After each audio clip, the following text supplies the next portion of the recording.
এত আঘাত পেলি কোত্থেকে? এইসব আঘাত যুদ্ধের চিহ্ন বাবা। যুদ্ধ? হ্যাঁ। কয়জনের সাথে যুদ্ধ? একজনের মার খেয়ে কুল পায় না, আবার কয়জন? এই বাদরটা কে রে? আমার বউয়ের মামা, খায় দেয়, টুকটাক কাজ করে। এই তোর হাতে কি? আপনার জন্য টেলিগ্রাম, ইংরেজিতে লেখা। পড়তে পারবেন না বাংলায় কয়ে দেবো? এই পড়। পড়তাছি পড়তাছি। হারামজাদা, মাফ করে দেন, এইখানে যে লেখা আছে আমি তাই কইতাছি। পড়। রাশেদ খান, তুই জেলে 14 বছর ছিলি, তাই গ্রামে শান্তি ছিল। গ্রামের শান্তির জন্য বলছি, তুই গ্রামে ফিরে আসিস না। আরে আমার কোনো দোষ নাই, সব টেলিগ্রামে লেখা। এই বাকিটা বল। তুই বাঁচতে চাইলে অন্য কোথাও চলে যা, আমাদের গ্রামে ফিরে আসিস না। এটি তোর শত্রু বিপ্লব চৌধুরী, গরিবের দাদা। ওর এত বড় সাহস! সাহসের দেখছেন কি? আমার দুই ভাগনার অপরাধের শাস্তি তো দাদাই দিছে। চুপ করো মামা। আব্বা হুজুর, আপনি শুধু একবার হুকুম করেন, আপনার এই 3 ছেলে ওই দাদার বাড়িতে ঢুকে মাথা কেটে আপনি গ্রামে প্রবেশ করা মাত্রই আপনার পায়ের সামনে এনে হাজির করবো। এই চুপ কর! তুই আমাকে জন্ম দিয়েছিস না আমি তোকে জন্ম দিয়েছি? তোর জন্মের আগেই আমি ছিলাম এই অঞ্চলের রাজা। যা কবরস্থানে গিয়ে ওই দাদার কবর খুলে রাখ, আমি ওর লাশ নিয়ে আসছি।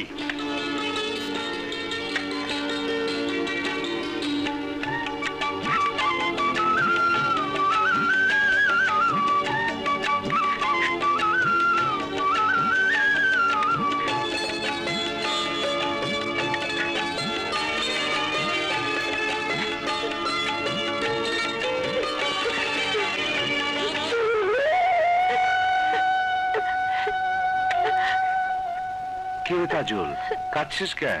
দাদা, আমার তো বাবা নেই, তাই প্রতি সপ্তাহে তুমি যখন নিজের হাতে আমাকে খাবার দাও, তখন আমার মনে হয় আমি যেন আমার বাবার হাতের খাবার খাচ্ছি। বাবা, আমি তো তোর বাবার মতো। দাদা,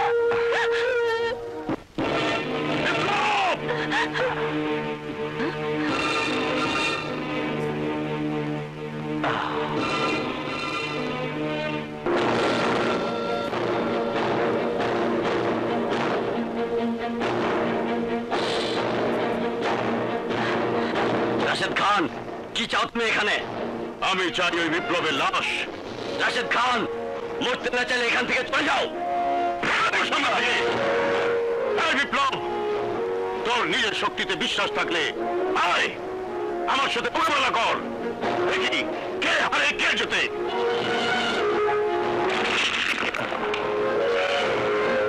বিপ্লব, এতিম বাচ্চাদের কথা ভেবে নিজের দায়িত্ব থেকে দূরে সরে যাসনি। যখন প্রয়োজন তখন যোদ্ধাদের যুদ্ধ করতেই হয়।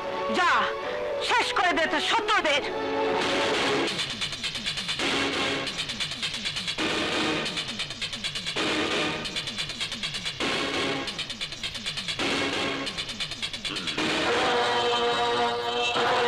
বিপ্লব, তুই আমার ছেলেদের গায়ে হাত তুলেছিস, তুই আমাকে গ্রামের মাটিতে পা দিতে নিষেধ করেছিস, ফিরে আসতে বারণ করেছিস। এই গ্রামকে তোর নিজের সম্পত্তি। রাশেদ খান, এই গ্রাম আমার গ্রাম। এই গ্রামকে বাঁচানোর জন্য প্রয়োজনে আমার জীবনও দিতে পারি, প্রয়োজনে তোর জীবনও দিতে পারি। যা, এই গ্রাম ছেড়ে চলে যা। আমি এত বছর জেলে থাকার পরও জানি এই এলাকায় শুধু আমার হুকুম চলে। তোর এত বড় সাহস, তুই আমার লোকদের গায়ে হাত তুলেছিস। এতদিন রাগে আমার শরীর টকবক করেছে। প্রতিদিন ভেবেছি কবে বাইরে আসবো আর তোকে এই 2 হাত দিয়ে পিষে মারবো। কিন্তু তুই আমাকে চ্যালেঞ্জ করেছিস, হুমকি দিয়েছিস, এলাকায় পা দিলে আমাকে খুন করবি। কিন্তু আজ যদি তোকে আমি কবর না দেই, তাহলে আমি আমার বাবার সন্তান না। শুনে রাখ রাশেদ খান, যদি আজ আমার হাত উঠে, তাহলে আজ তোকে তোর বাবার কাছে পাঠিয়ে দিব। এক জঙ্গলে 2 সিংহ থাকতে পারে না।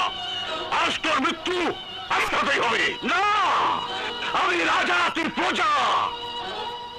শিকার করাই সিংহের কাজ, আর সিংহ শিকার করে তোর মতো শুয়োরের বাচ্চাকে।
আমি তোমাকে নিজের হাতে চা বানিয়ে খাওয়াবো বলে এসেছিলাম। কি তুই চা বানাতে এসেছিস?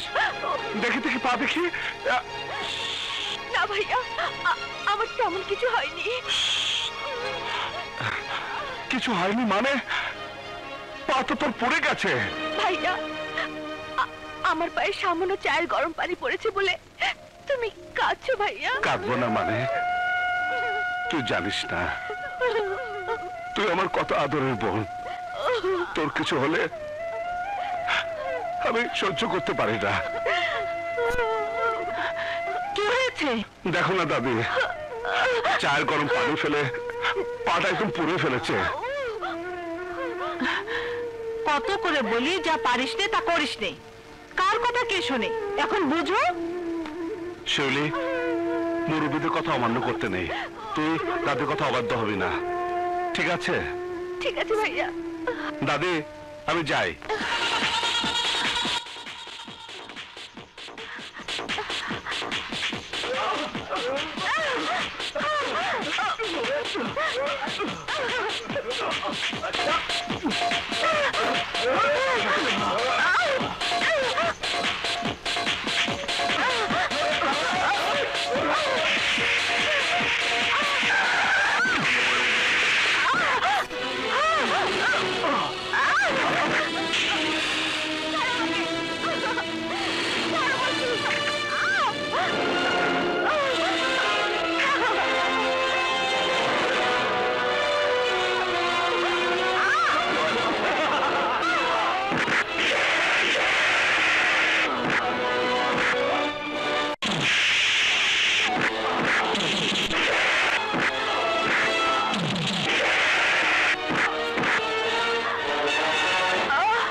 এই যে ম্যাডাম, শুনছেন? এই যে শুনুন। আহা, এই যে ম্যাডাম।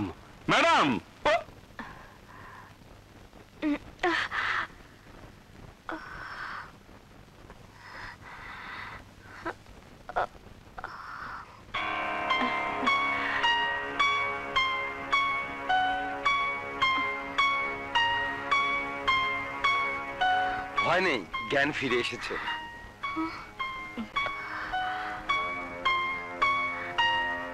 আমি এখানে কেন? আপনারা কারা? আমি কোথায়? আপনি চৌধুরী বাড়িতে আছেন। আপনার নাম ঠিকানাটা বলুন, আমি আপনাকে বাসায় পৌঁছে দেওয়ার ব্যবস্থা করছি। নাম, ঠিকানা? কি আমার নাম, কি আমার ঠিকানা, কি আমি, কি আমি? ডাক্তার সাহেব, ও এমন করছে কেন? সম্ভবত মাথায় প্রচন্ড আঘাতের কারণে উনি স্মৃতিশক্তি হারিয়ে ফেলেছেন। কি বলছেন ডাক্তার? এখন কি করব? তোদের কিছুই করতে হবে না। যতদিন ও স্মৃতিশক্তি ফিরে না পায় ততদিন ও এ বাড়িতেই থাকবে। ডাক্তার, আপনি যান। দাঁড়া। হ্যাঁ বিপ্লব, তুই চারিদিকে লোক পাঠা, খোঁজ নিয়ে দেখ কার ঘরের চাঁদ আমার এখানে আশ্রয় নিয়েছে। ঠিক আছে দাদিমা।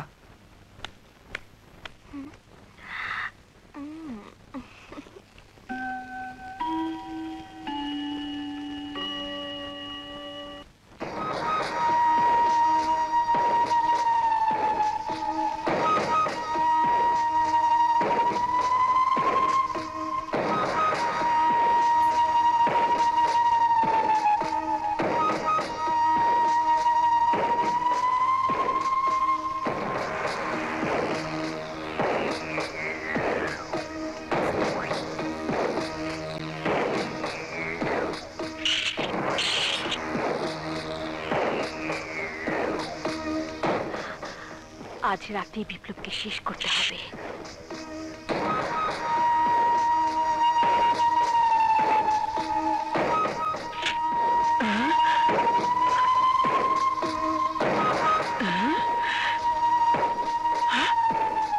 মেয়েটা কোথায় যাচ্ছে? এই মেয়ে, কোথায় যাচ্ছ? হ্যাঁ, বিসমিল্লাহ, বিসমিল্লাহ, বিসমিল্লাহ, বিসমিল্লাহ। শিউলি, পান্না, তোরা কোথায়? শিউলি, দাদি, সর্বনাশ, ও তো দেখছি পাগল। রাত দুপুরে ছুরি নিয়ে হাঁটে। ওকে ধর। আমার মনে হয় ওরে ঘিরে ধরছে। আমি পারবো না বাবা। শিউলি, শোন। দাদিমা, কি হয়েছে? দেখ দেখ, গোবর ঘুরে ছুরি নিয়ে হাঁটে। সর্বনাশ, ওর হাতে ছুরি। ও যে কোনো সময় তোমার মুখে বসিয়ে দিতে পারে। ওকে দাদার ঘরে রেখে আসো। হ্যাঁ, তুই ঠিকই বলেছিস, ওকে বিপ্লবের ঘরে রেখে আসি। কি বলছে দাদিমা? ও আমার ঘরে থাকবে মানে? হ্যাঁ, থাকবে। কি খুনি মেয়ে রে বাবা, ঘুমের মধ্যে ছুরি হাতে নিয়ে হাঁটতে থাকে। তাই বলে আমার রুমে কি করে থাকবে? আপা, তোর রুমে ওকে নিয়ে যা। মাথা খারাপ? ওকে নিয়ে আমার রুমে যাই আর রাতের আধারে ও আমার গলা ফাঁক করে দিক? না বাবা না, মৃত্যুদূত সাথে নিয়ে আমি ঘুমাতে পারবো না। আপা, আপা, দাদিমা, দাদিমা, ও যদি আমার বিছানায় ঘুমায় তাহলে আমি কোথায় ঘুমাবো? মাটিতে বিছানা বালিশ নিয়ে ঘুমা, আমি বাইরে থেকে দরজা বন্ধ করে দিচ্ছি। দাদিমা, দাদিমা, তুমি কোথায় যাচ্ছ?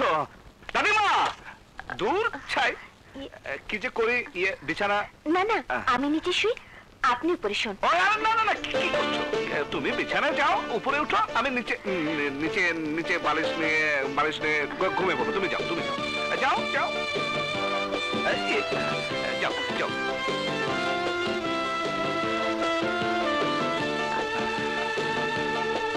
শুয়ে পড়ো, শুয়ে পড়ো।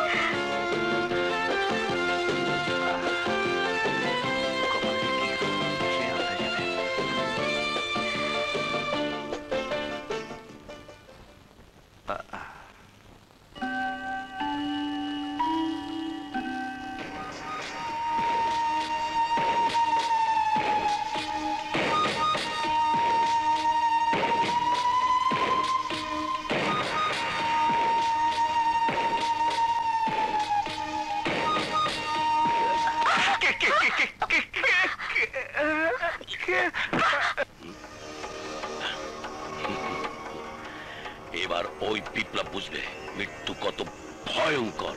কিন্তু ভাইজান, নীলার উপর এতটা ভরসা করা আমাদের মনে হয় ঠিক হয়নি। নীলা যদি দাদার বুকে ছুরি বসাতে না পারে? পারবে, অবশ্যই পারবে। নীলা আমাদের বোন, আমাদের রক্ত। তাছাড়া বাবার লাশ ছুঁয়ে নীলা কসম কেটেছে বাবার খুনিকে সে নিজ হাতে খুন করবে। তুমি ঠিকই বলেছো ভাইয়া। আরে নীলা, বোন আমার।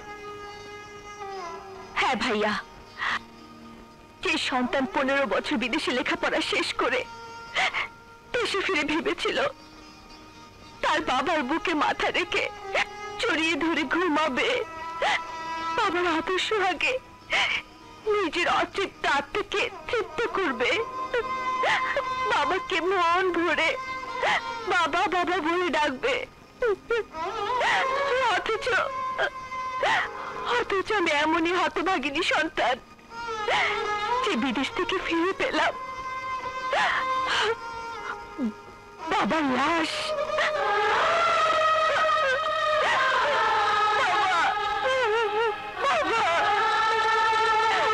কথা বলো বাবা, বাবা আমার সাথে কথা বলো, বাবা কথা বলো।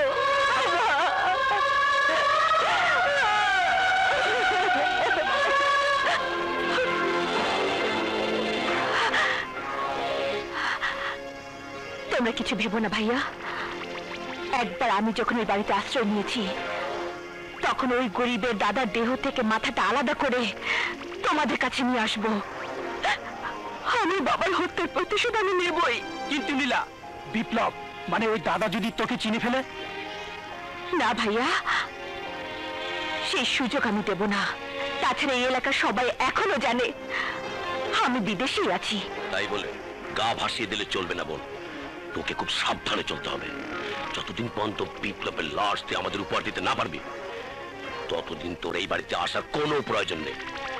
আমাদের সাথে ফোনেই তো সব কথা হবে। ওকে ভাইয়া।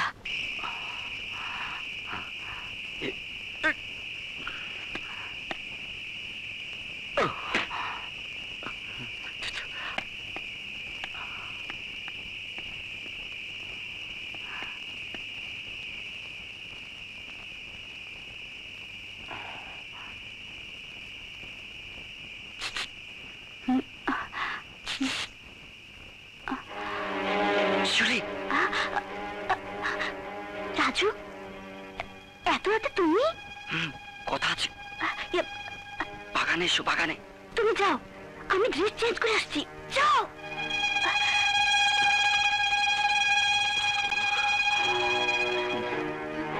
রাজু, তুমি এত রাতে?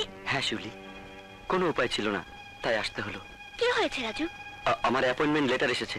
5 মাসের জন্য তোমাকে ছেড়ে আমাকে অনেক দূরে থাকতে হবে। 5 মাস? এই 5 মাস আমি তোমাকে দেখতে পাবো না রাজু। এতটা সময় তোমাকে ছেড়ে আমি কি করে থাকবো? তোমাকে ছাড়া একটা মুহূর্ত যে আমি থাকতে পারবো না রাজু। শিউলি, আমারও যে তোমাকে ছাড়া ভালো লাগে না, তাই তো আজ তোমাকে মন ভরে আদর করতে ইচ্ছে করছে।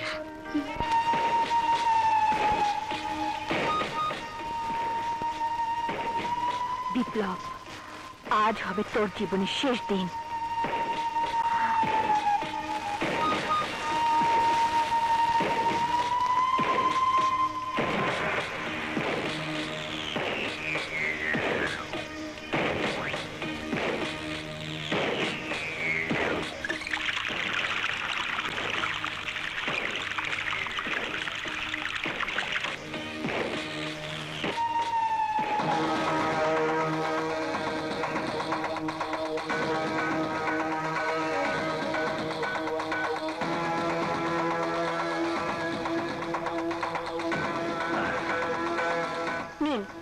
আপনার জন্য। আমার জন্য? সকালবেলা নাস্তার পর ফল খেতে হয়, তাই নিয়ে এলাম। খুব ভালো করেছো, কিন্তু আজ প্রথম তুমি আমার জন্য নিজের হাতে খাবার নিয়ে এসেছো। আমাদের বংশের রেওয়াজ অনুযায়ী এই বাড়িতে কেউ কিছু নিয়ে আসলে সেই খাবার প্রথম তাকেই খাওয়ানো হয়। তাই আমি নিজের হাতে তোমার নিয়ে আসা এই ফল আমি তোমাকে খাওয়াবো।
বুবুর অবস্থা কি? পেশেন্টের অনেক রক্ত ঝরে গেছে, ইমিডিয়েট রক্ত না দিলে বাঁচানো যাবে না। রক্তের গ্রুপ কি ডাক্তার? নেগেটিভ। আমারও ও নেগেটিভ।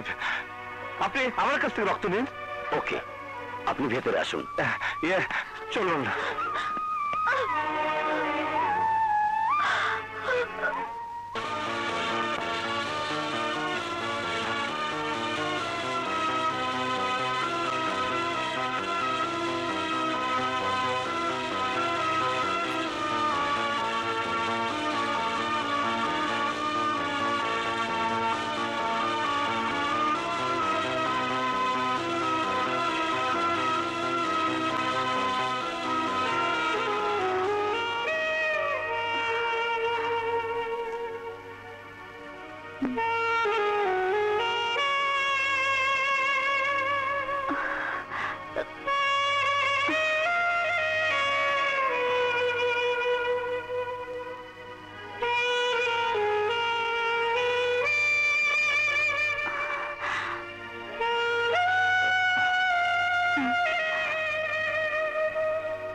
না, আমাকে আর কিছুই বলতে হবে না, সব আমার কাছে পরিষ্কার হয়ে গেছে। তুমি রাশিদ খানের মেয়ে নীলা। তোমার বাবার হত্যার প্রতিশোধ দিতে আমাকে তুমি খুন করতে চাও? না, করো, খুন করো আমাকে। একটা কথা মনে রেখো নীলা, এই বিপ্লব শুধুমাত্র অপরাধীকে শাস্তি দেয়।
ফুটেছে ফুলে ফুলে পায়ে পরাগো চুলে চুলে সেখানে তুমি ভালোবাসা সকালে তুমি মনে আসা আমাকে বৈশাখে জামাকে জ্যৈষ্ঠে ভালোবাসা পাকে বড় যে কষ্টে বর্ষায় আসে জলে খালে আর বিলে ভালোবাসা হয় দুইজন মিলে আরো কাছে এসে আরো ভালোবেসে প্রেমে পরশ তুমি দাও জনম জনম ধরে বুকে রাখবো ধরে।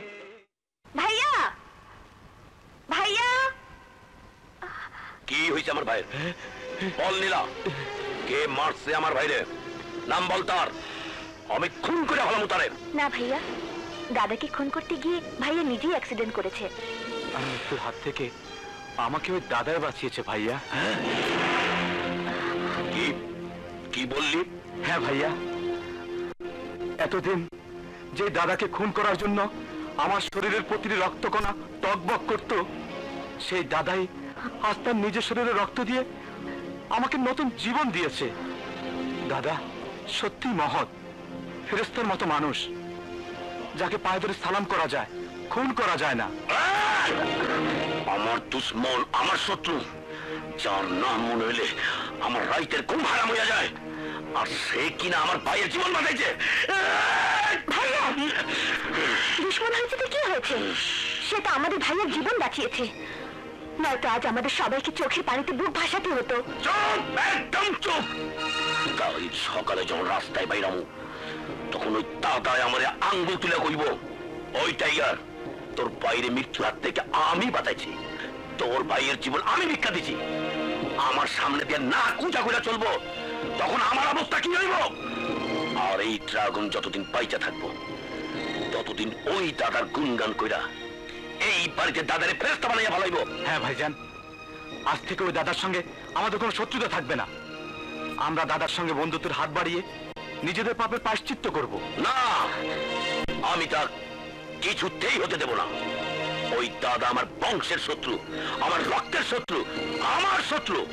আর ওই শত্রুর ভিক্ষা দেওয়া আমার ভাইয়ের জীবন আমি বাঁচায় রাখবো না। কি করবে তুমি? ড্রাগনরে আমি খুন করে ফেলামো। কি বললে ভাইয়া? ড্রাগন আমাদের আপন মায়ের পেটের ভাই, আর তাকে তুমি খুন করবে?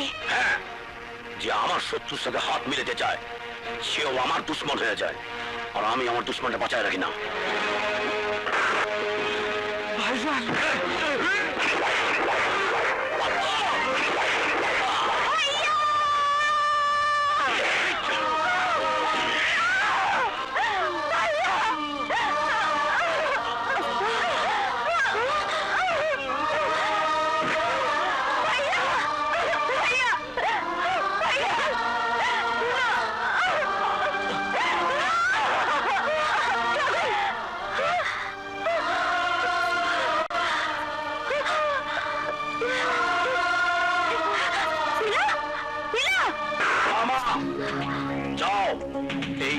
ওই দাদার বাড়িতে নিয়ে যাও, তাইলে ওই বুঝতে পারবে টাইগার কোনদিন ভিক্ষা গ্রহণ করে নাই, আর করবেও না। দাদা,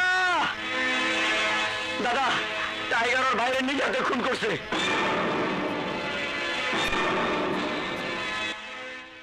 ব্রুসলি, ওর লাশ গোসলের ব্যবস্থা করো, আমি নিজেও দাফন করব। দাদা,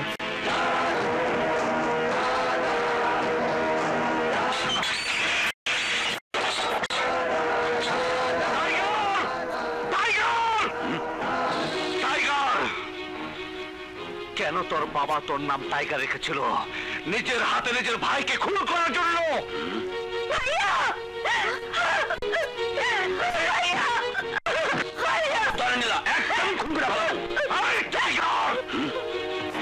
ভাইয়ের কাছে বোনকে আসতে বাধা দিলে আমি তোকে খুন করে ফেলবো। এসো, তোমার ভাই লাশের কাছে এসো।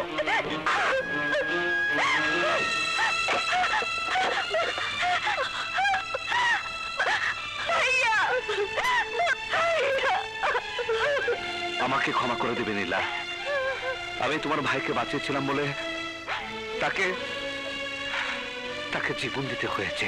আমার ভাইকে আমি বাঁচাতে পারিনি।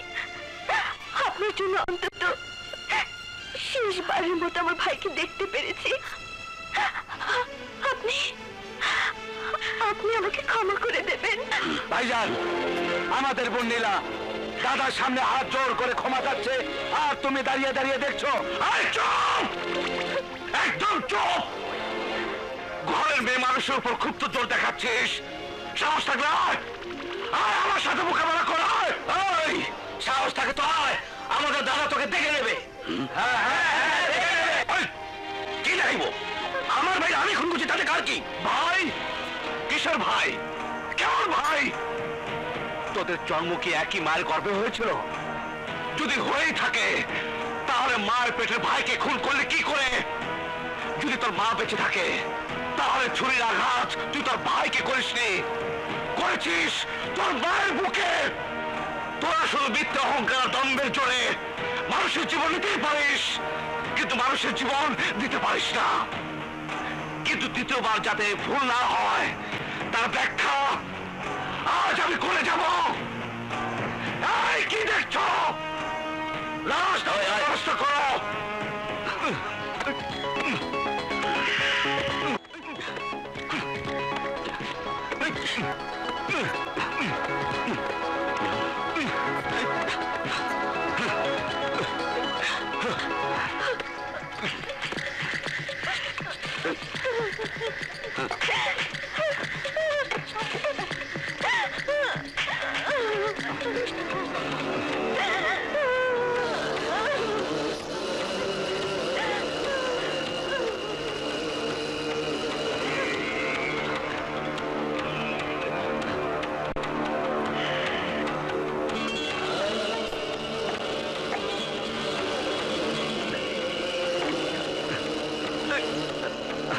أشهد أن لا إله إلا الله وحده لا شريك له وأشهد أن محمدا عبده ورسوله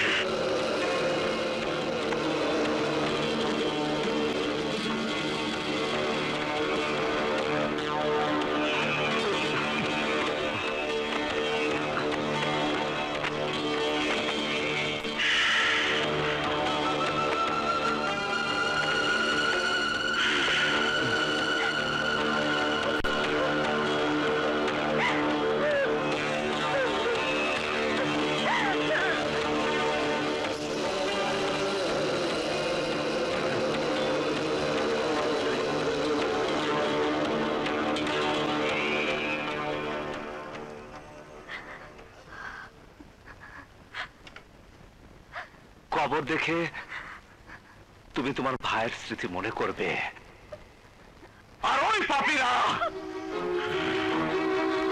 তোরা শোয়ার আগে, ওঠার আগে, খাবার আগে প্রতিটি মুহূর্তে ওই কবরের সামনে হাত জোর করে ক্ষমা চাবি। তোরা ওর জন্য দোয়া করবি। যদি একবার ক্ষমা চাইতে ভুল করিস তাহলে তোদের দুজনকেই ওই কবরের পাশে কবর দিব। কথাটা মনে রাখিস।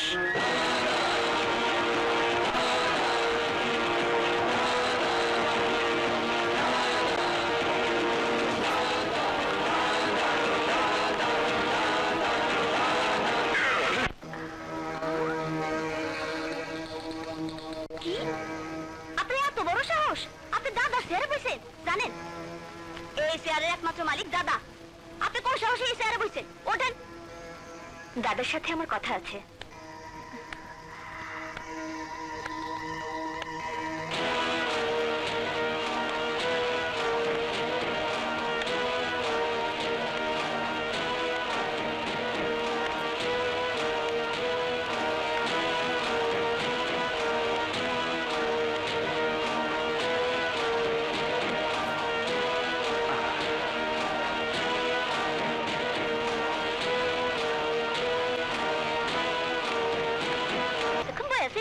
দাদারা দেখে তাড়াতাড়ি ভয়ে উঠে গেছে গা।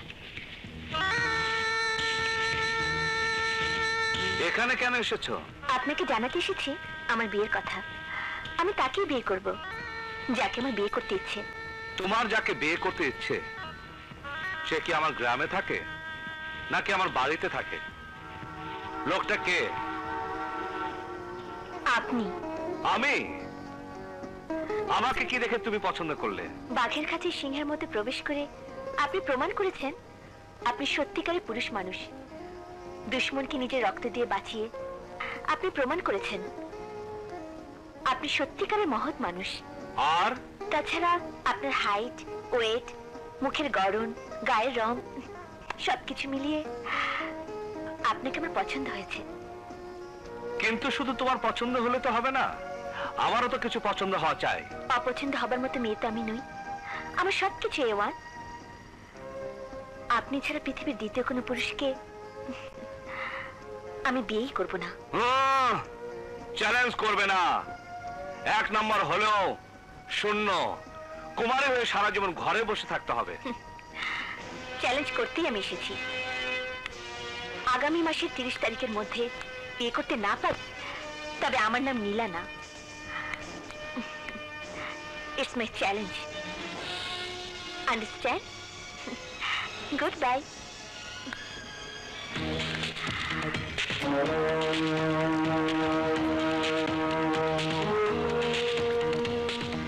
দাঁড়াও।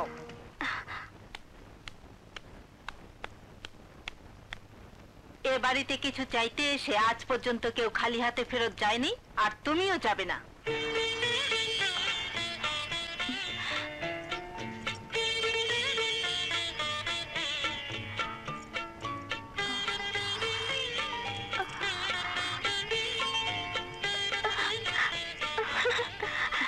থাক থাক, বেঁচে থাকো।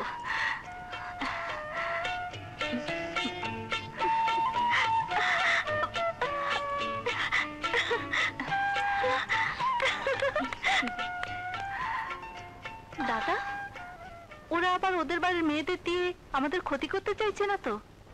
না আপা, নীলা সত্য আমেরিকা থেকে এসেছে। ওই বাড়ির বাতাস এখন ওর গায়ে লাগেনি। আরে বোন, তুই আমাগো না করে কোন ফাংশনে গেছিলি? আর তোর ভাবিদের বাদ দিয়ে তোকে আমন্ত্রণই বা করলো কে?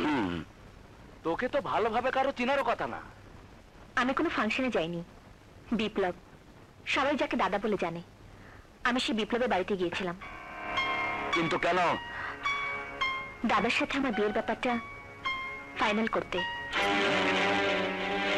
শুনলে অবাক হবে, আমাকে বিপ্লব কোনো অসম্মান করেনি, উল্টো আমার প্রস্তাব প্রত্যাখ্যান করেছে। আমাকে দূর দূর করে তাড়িয়ে দেবার আগে ওর দাদি আমার হাতে পরিয়ে দিয়েছে তার হাতের বালা। তোমাদের উচিত বিপ্লবের পা ধরে তাকে বিয়েতে রাজি। কি বলছিস নীলা? আরে ও তো ঠিকই কইছে। বোন, তুই কি পাগল হয়েছ? তুই জানো দাদা আমার শত্রু? হ্যাঁ ভাইয়া, আমি সব জানি। এখন শুধু তোমরা আমার বিয়ের ব্যবস্থা করো।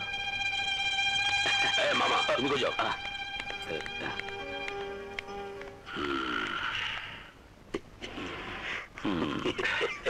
কি ভাইজান, আমাদের বাবার হত্যাকারী ওই দাদা, যার কাটা মুন্ডু নিয়ে এখানে আসার কথা, আর সে কিনা ওই দাদাকে বিয়ে করতে চায়।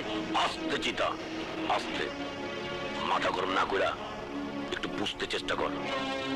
আমাগো বোন, আমাগো রক্ত, ওই যে আমাগো ফুপুর মতো, মনে নাই?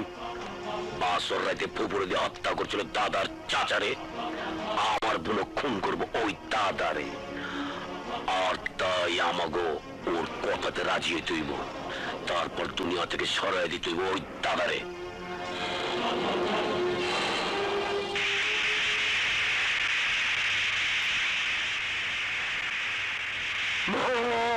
মারে মা,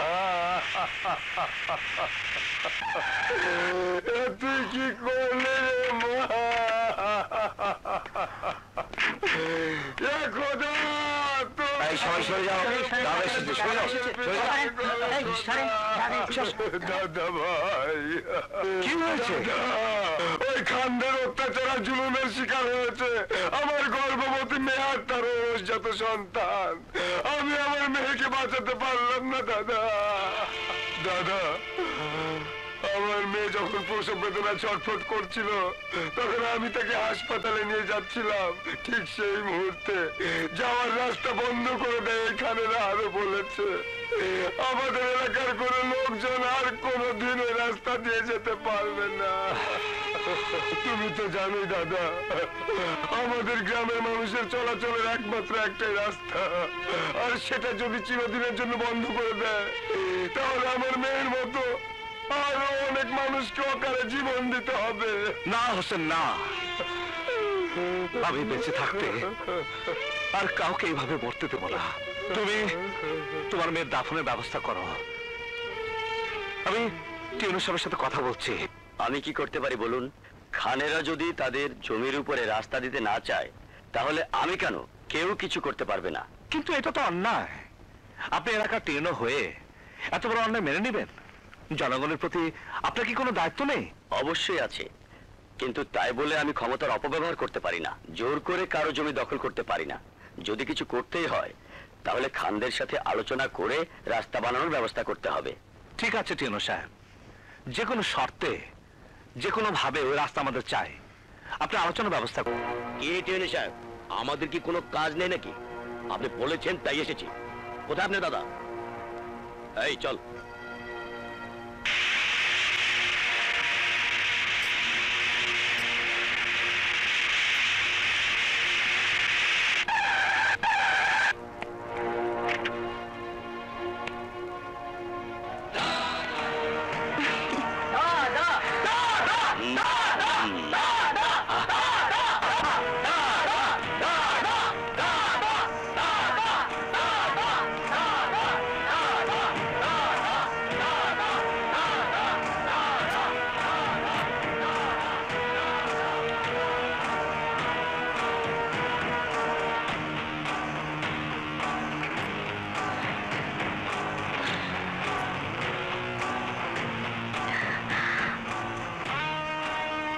টিউনু সাহেব বলুন, কেন ডেকেছেন? সরকারের পক্ষ থেকে রাস্তা হতে কোনো প্রতিবন্ধকতা নেই। সরকার টাকা দেওয়ার জন্য অলরেডি এই আর্থিক বছরে বরাদ্দও দিয়েছে, কিন্তু ও বললে কি দিয়ে দেবো নাকি? আমরা কি দাতা হাতেম তাই নাকি যে গ্রামবাসী চাইলো আর আমরা দান খরচ করে দিলাম? দান বলছো কেন? রাস্তার উপরে তোমাদের জমির বিনিময় তোমরা যা চাও আমি তোমাদের তাই দেব। এতই যদি জনদরদি হয়ে থাকো, রাস্তার উপর আমাদের যে জমি আছে সেই জমির বিনিময় তোমার সমস্ত জমি আমাদের তিনজনের নামে লিখে দিতে হবে। এটা তো কোনো সঠিক প্রস্তাব হলো না। আপনাদের জমির যা মূল্য আছে তা সরকার দেবে। আমরা জমি টাকার বিনিময় দেব না। আমাদের জমি অমূল্য সম্পদ, তা কোনো কিছু দিয়ে কেনা যায় না। তবে হ্যাঁ, মানবতার খাতিরে জমি দিতে রাজি আছি। যদি দাদা মানবতার খাতিরে গ্রামের কল্যাণের জন্য তার জমি দিতে রাজি হয়, আমি রাজি। এসব কি বলছেন দাদা? ওদের ওই জঙ্গলের জমির যা দাম তার চেয়ে 20 গুণ দাম বেশি আপনার জমির। দাম দিয়ে জনগণের কল্যাণ করা যায় না রাসু। আমি যখন বলেছি আমি দেব, কিন্তু ওখানে আমারও জমি আছে, আমার অংশ আছে। আমার অংশের জমি দিতে পারি এক শর্তে। আপনার আবার কি শর্ত? ওনার তো সব জমি দিয়ে দিলেন উনি, আর কি চান আপনি? আমার ভাগের জমি আমি জনগণের জন্য দান করে দিব যদি দাদা এই গ্রাম ছেড়ে চলে যায়। না না, অসম্ভব। দাদা আমাদের নেতা, দাদা এই গ্রাম ছেড়ে যাবে না। এ অবাস্তব প্রস্তাব চিতা সাহেব। আমি জানি আপনারা রাস্তার জন্য কোনো জমি দিবেন না, শুধু শুধু এই মিটিং এর কোনো দরকার ছিল না। দাঁড়ান টিউনু সাহেব, দাঁড়ান, আপনি বসুন।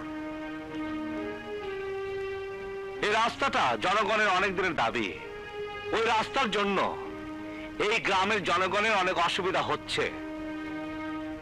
এই রাস্তার জন্য যদি আমার জীবনের রাস্তা পাল্টে ফেলতে হয় তা স্বেচ্ছায় আমি মেনে নিতে রাজি। দাদা, আপনি কি বলছেন? আপনি গ্রাম ছেড়ে চলে গেলে ওরা এই গ্রামটাকে শ্মশান করে দেবে, গ্রামের মানুষকে ওরা জ্বালিয়ে পুড়িয়ে ছাড়খাড় করে দেবে। না,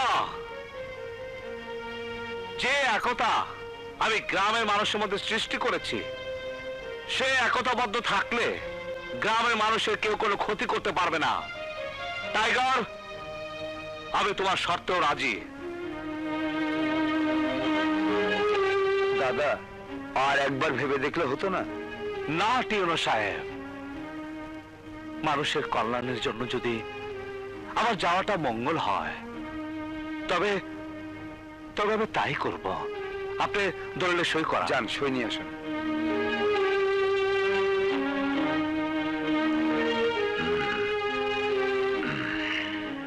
দাঁড়াও ভাইজান, বাবার সম্পত্তিতে মেয়েরও নিশ্চয় অংশীদারিত্ব আছে। অবশ্যই, আমাদের অন্যান্য জমি থেকে প্রয়োজনীয় সবটুকু তোর নামে লিখে দেবো। ও, তাহলে এখানে আমারও সইয়ের প্রয়োজন আছে, তাই না ভাইজান? হ্যাঁ, অবশ্যই আছে।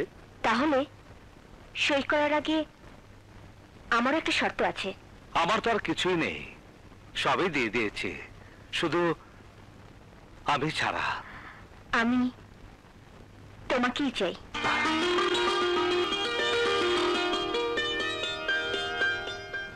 আমার জমির অংশ আমি স্বেচ্ছায় দিতে রাজি আছি, যদি দাদা স্বেচ্ছায় তাকে আমার কাছে অর্পণ করতে রাজি থাকেন। আপনার কথা স্পষ্ট করে বলুন। আমি দাদাকে বিয়ে করতে চাই। খান বাড়ির সাথে চৌধুরী বাড়ির কোনো সম্পর্ক হতে পারে না। খান আর চৌধুরী বিরোধ বংশ পরম্পরায়, সেখানে কোনো মিল হতে পারে না। হাসো রাসো, তোমরা শান্ত হয়ে বসো। আমার দাদিমা চেয়েছিল খানদের সাথে চৌধুরী পরিবারের একটা মিলন ঘটুক, কিন্তু ষড়যন্ত্র করে তারা সেটা নষ্ট করে দিয়েছে। আমি আবার সেই শান্তি ফিরিয়ে আনতে চাই। যদি নীলার সাথে আমার বিয়ে খান পরিবার আর চৌধুরী পরিবারের সাথে মিলন ঘটায়, তাহলে আমি বিয়েতে স্বেচ্ছা রাজি।